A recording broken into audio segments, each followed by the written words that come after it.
Presenting Ezra's Cockpit Setup. Tour by Ezra Price. And now, without further ado, presenting Ezra's Cockpit. Welcome to my cockpit.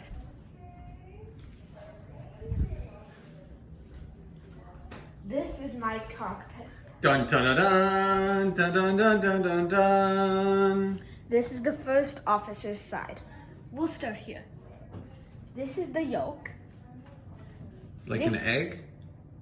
It's a different type of yoke. So, this is how you steer the plane. This is how you pitch up and pitch down the plane. This is the trim levers, like on the bottom of a race car. On the bottom of a race car, there's that control thing. That's like the trim. And this is the autopilot disengage button. There's a weight here so that the yoke is always automatically back on the bottom, like this. Now, why did I get up? This is the thrust levers. This controls how fast the plane is going. This is the reverse thrust for each engine. So you can turn on reverse thrust with those levers. This is the auto throttle disengage. And this is the toga button. So these are the rudder pedals down here. They control the rudder at the back of the plane that also turn the plane. Now this is the artificial horizon. If it's challenging to see outside the window, you use the artificial horizon to give you a perspective on how high, what altitude the plane's at. So like pitch up and pitch down. This is the primary flight display. This is the plane, and this is the area around it. This is your runway, and you preset the route that you're gonna fly on. Right here, you can set if it's on weather, terrain, or off. Now this is the gear lever. It controls if the landing gear is down or up. Now, right now it's up, now it's down. These are the engine start selectors. They're a bit hidden. They start the engines basically, but you need to do a lot of stuff to prepare for that. This is the flap lever. It controls the flaps on the wings. And this is the speed brake lever. It controls the speed brakes on the wings. Now this is the secondary yoke. If this yoke for some reason falls off, you can use this as a secondary yoke, and it's also on the captain's side. Are there also secondary yokes on real airplanes? I think there should be. This is the tiller. It controls the nose gear steering when the plane is on ground. So it controls where the nose gear is pointing. Now, never mind. This is a timer, because timers are used on planes. So let's say there's a bird strike. You would in the checklist it says, restart engines and wait 30 seconds. If the engines still do not restart, blah, blah, blah, blah, blah. So this is the radio and TCAS system. So this is the iPod that you can control the radio on, and they're connected to the pilot's headset. Hi. It also has the very realistic transponder and radio stuff. This is the EFIS display. It shows many informations about the plane. And this is a cup holder. So this is where you control the squawk code on the transponder. It's not that kind of squawk code. So this is the, I think, perspective monitor. So you're supposed to be in a position where that purple ball is covering up the red ball, so that you can see all the stuff well. Yes, this is the keyboard, and this is the PA system, so that you can talk to the passengers. Burst screw intact. Yeah.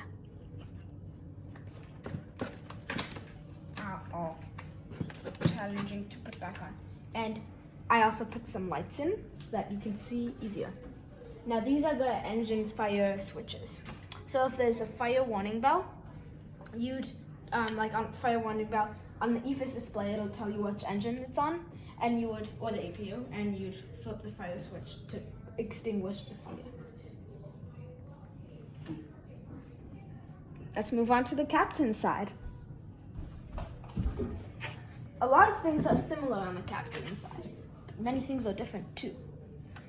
The captain still has a yoke, a tiller, the nose, the rudder pedals. He still has access to the thrust levers, secondary yoke, and the engine start selectors, and the radio and the keyboard. But he has some different things too. Or she. Or she. They.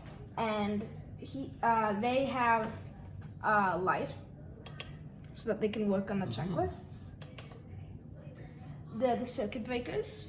So if any of those is out, you will look at the beginning of the flight. They will look, and if they're out, they have a white strip inside them. So you'll see the white part in contrast to the black parts. So this is the calculator. You need to calculate many things in the flight, like your V speeds on takeoff and landing. This is the as I told you before, the primary flight display controls, and this is the clock. You set it with this dial, and it's a clock. There actually are clocks in place. So I want to show you something else. So the captain also has a headset, and look at him. Oh. Co-pilot, do you come in? Do you read? Yes. So now I can Co-pilot, do you read? Yes. So this is the personal flight bag, and in it is the computer, is the electronic device that the airline provides. Don't yawn. So there's the layout for the airports that you are servicing in that flight. There's this is the primary flight display. This is set on weather, and this is your current position. Now, there's also the checklists for the specific aircraft. So as I showed you before, I think it's somewhere over here. Somewhere over here it says the breakers are that the breakers are good. Yeah. Okay. So now there's more. This is the secondary artificial horizon. So if there's an electrical failure and the main ones break, this one will still work. Let's move on.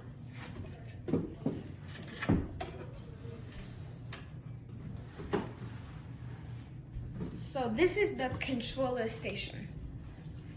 This is where the controller of the simulation will sit.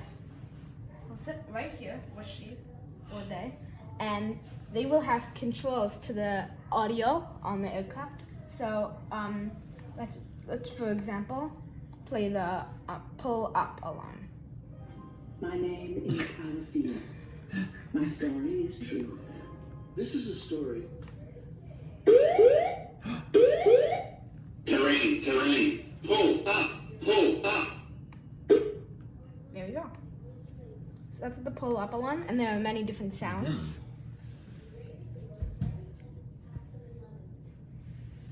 Yeah, okay, that's fine. Okay, there. Yeah. So, and there are a few scenes that you can apply where there are different links that are in groups of categories. So this is the information that the guy should know. And these are all real, like these are actual informations. So there are speakers that are connected to the computer so that you can play it and there's the charging station for the telephone in the cockpit.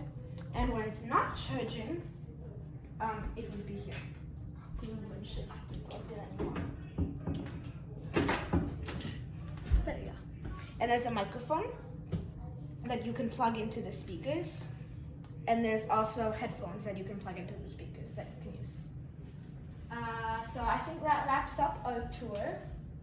Thank you very much for watching.